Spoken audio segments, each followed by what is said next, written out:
mazina nitwa Mpawenimana Julius abasanzwe ndi umupastori ego hama twabyawe n'ishengero ry'Igatonde ahari umuhagaze bahita mu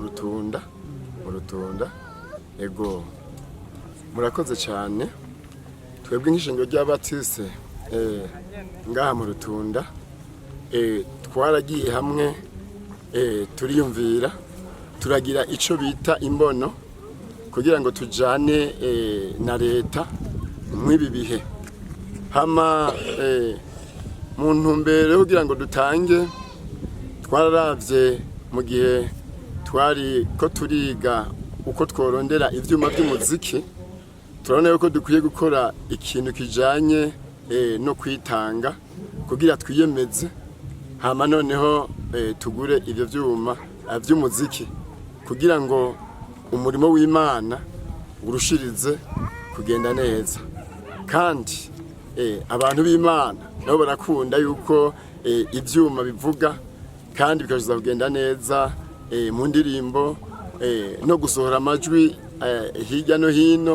abantu bakumva ubutumwa bwiza biciye mu vyuma vy'umuziki ishengero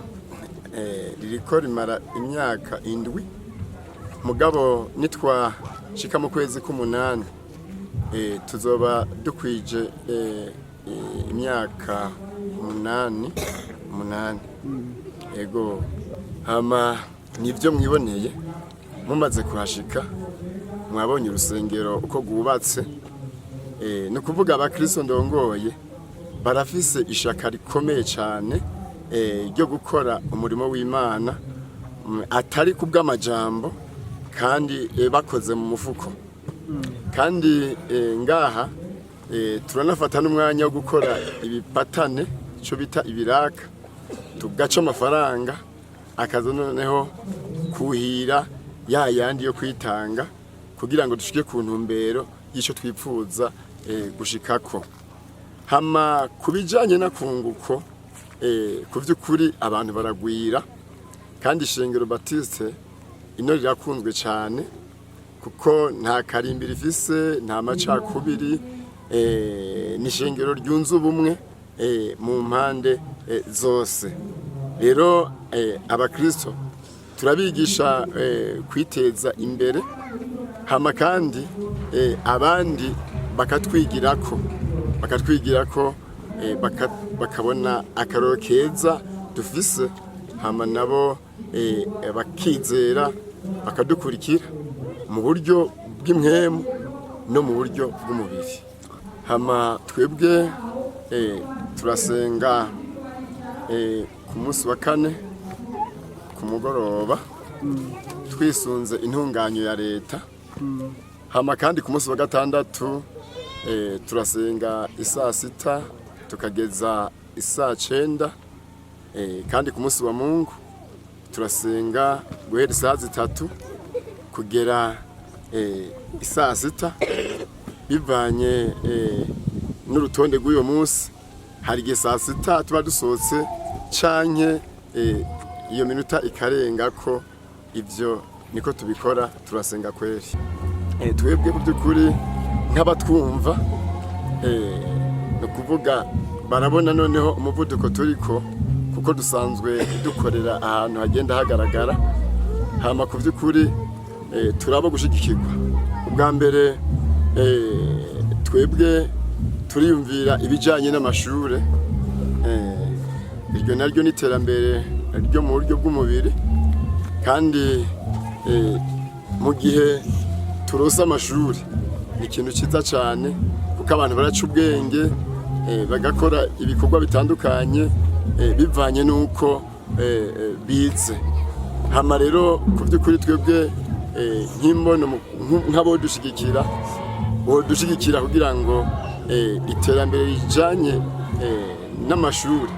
kugira ngo rishize kugaragara k'uyu musozi kugira ngo abana barushirize gutondera hagufi badatondeye kure mu kuza kwiga mu byo twipfuza ni ukuvuga twifuza yuko ibarura ryoshika ngaha ni mu mitumba mugabo nta kidashoboka naho hejuru haruguru ryaraje, hama turifuza yuko hari n'indi barabara riko rizananye hepfo riri hariya mu Kavya, turifuza yuko ryoshika ngaha kugira ngo abashobora kuza ngaha bahaze byoroshe bitagoranye, bivanye n'iri terambere nyene n'iyi mbono nyene turiko turabisaba kugira ngo ivyo bidukorere, hama turacarindiriye kugira ngo twumve igisubizo. Murakoze cyane. Nagomba ndabashimire cyane ku kigoro mwagize mukaba k'uyu musozi, habagoye kumanuka ariko ndabashimiye cyane ko mwagize ubwitanzi budasanzwe. Nk'abariko baratwumviriza rero bari hano, ego twogomba tubatera kamo kugira ngo barushirize kumva yuko batezwa kuba mu gikorwa c'Imana, kandi bongere babe no mu gikorwa ciza co gukorera igihugu co kimwe n'ibijanye n'iterambere kugira ngo bigende neza, kuko nta mukristo wumva tugomba kukasegerereza. Nico gituma rero dukora amaboko tugakora, hama rero tuganashigikira n'abandi mu gihe bishoboka.